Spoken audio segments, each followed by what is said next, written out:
Shalom Teens. Berapa banyak yang bersuka cita, boleh lambaikan tanganmu. Sebelum ibadah sama-sama kita berdoa. Terima kasih Yesus karena Kau sungguh baik. Kami siap memberikan pujian yang terbaik di dalam nama Tuhan Yesus. Haleluya. Amin. Come on teens, let's dance. Sing with me. Dalam rembulan, dalam cahaya mentari, di gelap badai dan indahnya pelangi, dalam tangisan, dalam wajah berseri,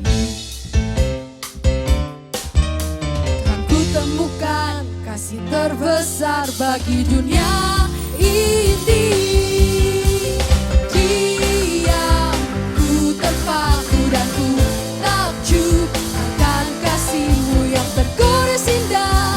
Dalam anugerah hatiku milik-Mu Tuhan. Indah, ku terkagum dan ku bawakan hidupku. Kau membuat hatiku menjadi baru, bahagia ku mengenalmu.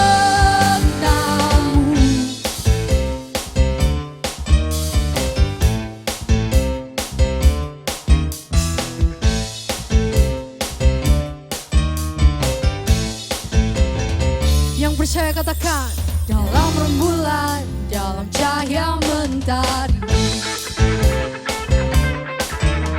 di gelap badai dan indahnya pelangi,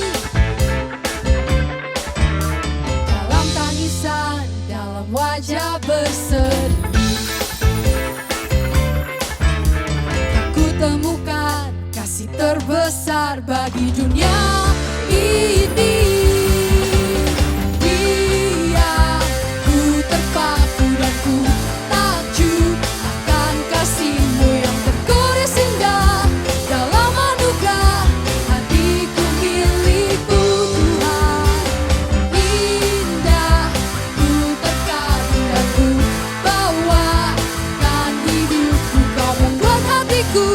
Menjadi baru, bahagia ku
kami milikmu.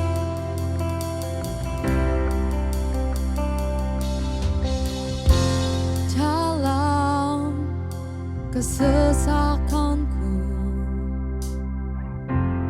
Kau beri kedamaianmu. Dalam keraguan ku temukan wajah-Mu.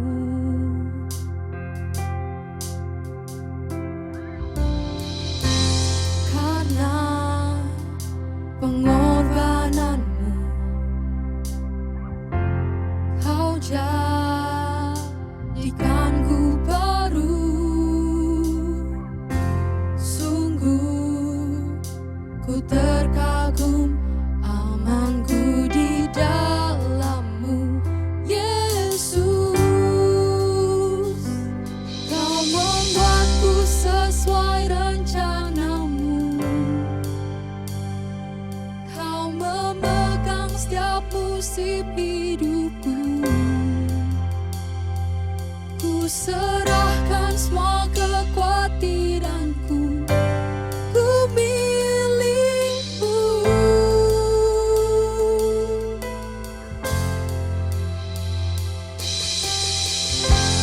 Dalam kesesakanku, Kau beri kedamaian-Mu.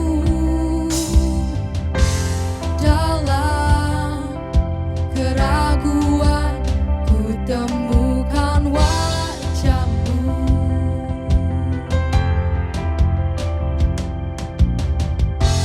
Karena pengorbanan-Mu, Kau jadikanku baru. Sungguh ku terkagum, amanku di dalam-Mu, Yesus. Kau membuatku sesuai rencana-Mu. Kau memegang setiap musim hidupku. Ku serahkan semua kekhawatiranku. Ku milik-Mu.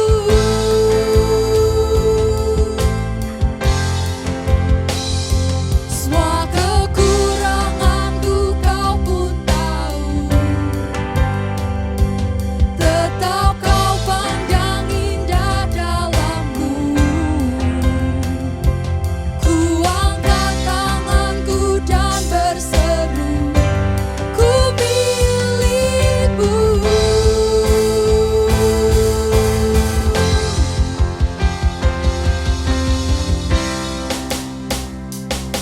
Jesus.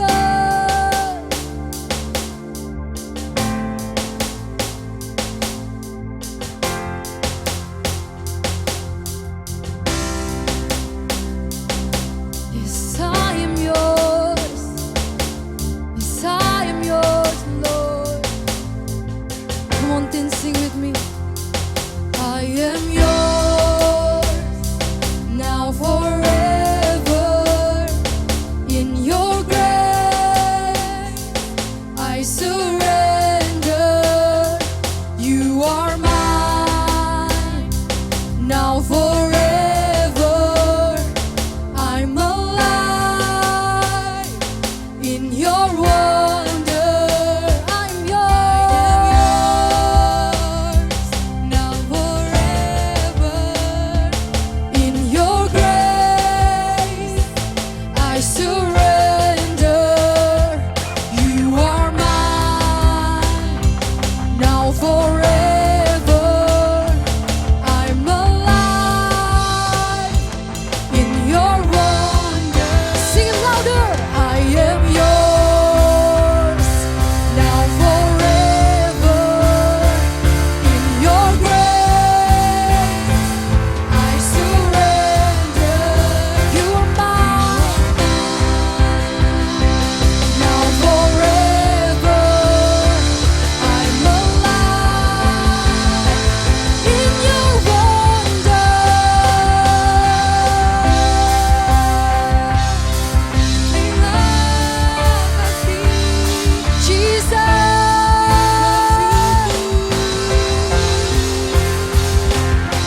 Shalom Teens, gimana kabar kalian? Aku percaya kalian semua dalam keadaan yang baik di rumah. Nah, hari ini aku mau bahas tentang tanggung jawab. Kita semua pasti dikasih fasilitas sama orang tua kita. Bisa dalam bentuk HP, laptop, gadget, rumah kita, baju yang kita pakai, sekolah kita. Nah, tapi kalau misalnya kita menghabiskan waktu kita cuman untuk nonton drama Korea, nonton YouTube, main game, kira-kira itu cara yang bijak nggak sih buat menggunakan fasilitas yang udah dikasih buat kita? Nah, bulan lalu kita baru aja memperingati Paskah, di mana Tuhan Yesus udah berkorban buat kita.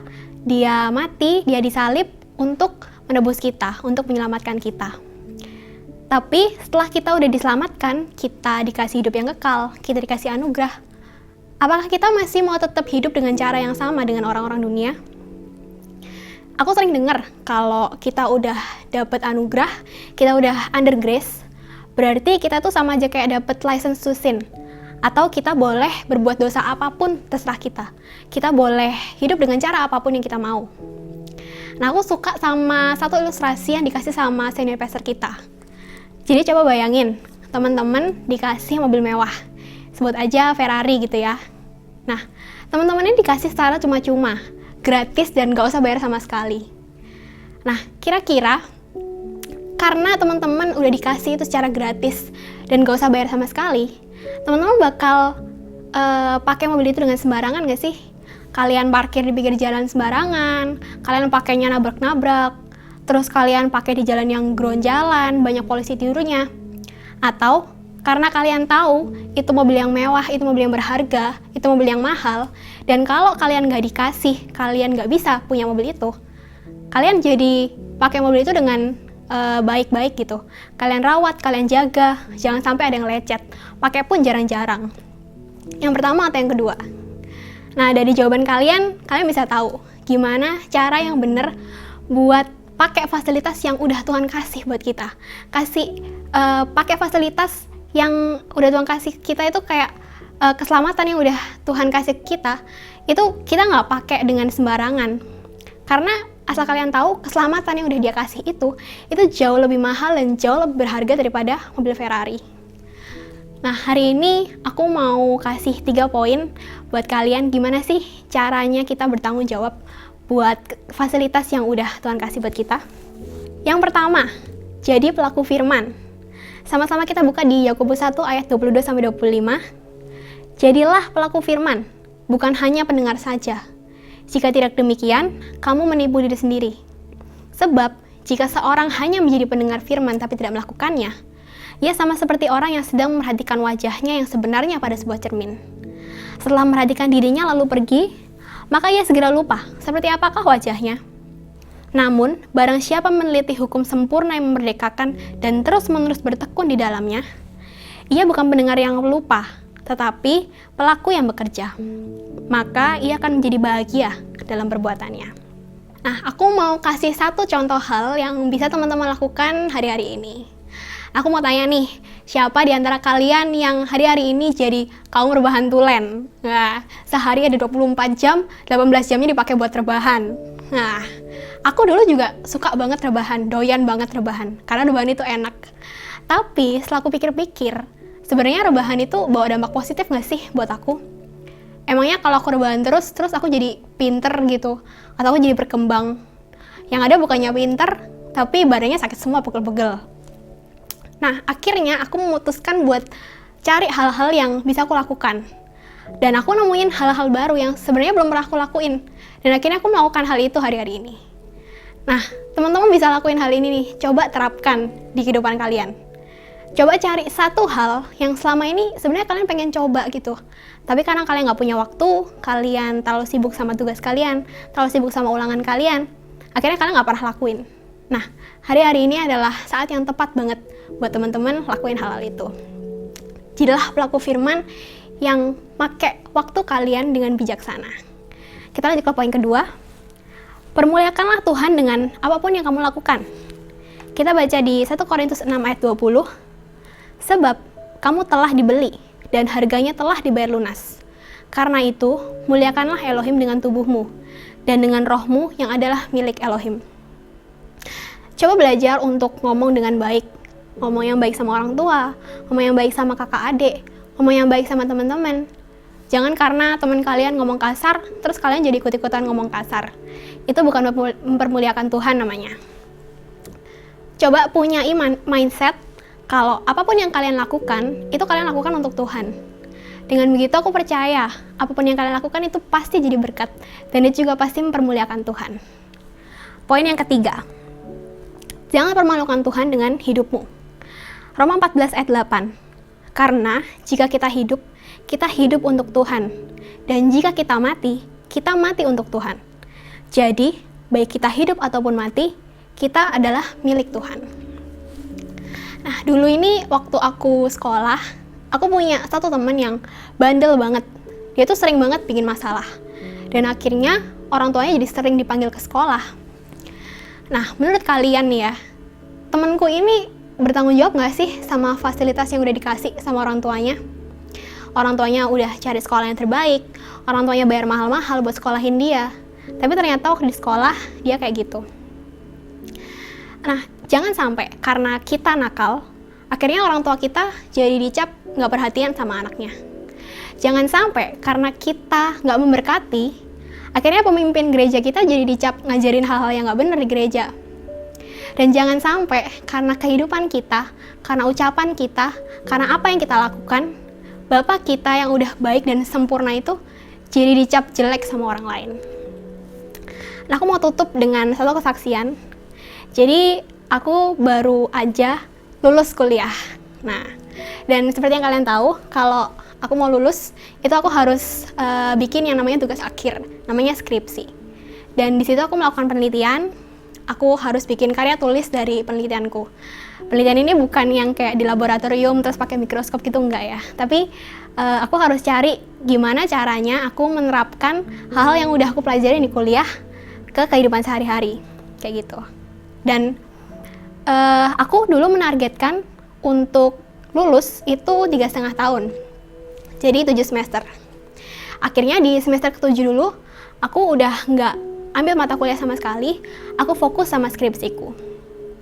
Tapi, ternyata penelitian yang aku pilih untuk skripsiku itu belum pernah dilakuin di jenjang S1, jadi adanya di S2 atau S3. Dan akhirnya karena hal itu, aku jadi susah buat cari referensi. Akhirnya aku harus mikir sendiri buat penelitianku. Dan itu juga susah gitu, karena dosen-dosenku juga nggak ngerti. Buat dosen-dosenku itu juga hal yang baru. Nah, karena keadaan yang kayak gitu, akhirnya aku jadi malas ngerjain skripsiku. Aku mogok, aku sempat nggak kerja beberapa bulan. Dan yang terjadi, akhirnya aku nggak bisa lulus 7 semester. Padahal kalau aku mau lulus itu, aku harus lewatin 3 kali ujian. Dan di semester ke-7 itu, di akhir semester ke-7, harusnya aku udah hampir selesai ujian yang kedua. Tapi karena aku males, aku nggak bisa bertanggung jawab sama skripsiku, aku nggak bisa bertanggung jawab sama kuliahku, aku nggak bisa bertanggung jawab sama diriku, akhirnya orang tua aku jadi harus bertanggung jawab buat aku. Dengan mereka harus bayar UKT buat semester ke-8, yang mana itu nggak murah gitu. Nah, dari ceritaku ini teman-teman bisa ambil, kalau kita nggak bisa bertanggung jawab atas diri kita, akhirnya orang-orang terdekat kita lah yang harus bertanggung jawab atas kita. Dan itu nggak enak, itu nggak baik. Aku mau kasih satu challenge buat teman-teman. Aku mau teman-teman komitmen buat lakuin satu hal, teman-teman tanggung jawab buat satu hal. Bisa kesehatan kalian, nih ya, kalau misalnya teman-teman biasanya begadang, makannya nggak teratur, makan sehari cuma sekali, coba komitmen untuk jaga kesehatan kalian. Karena kesehatan di hari-hari ini tuh penting banget dan itu fasilitas yang keren banget. Kalau kita sakit, itu nggak enak. Jadi, cobalah untuk istirahat yang cukup, makan yang teratur 3 kali sehari, olahraga yang teratur. Atau yang kedua, teman-teman juga bisa berkomitmen untuk bertanggung jawab atas waktu kalian. Kayak yang tadi aku udah jelasin ya, pakailah waktu kalian untuk hal-hal yang bermanfaat, jangan cuman rebahan aja.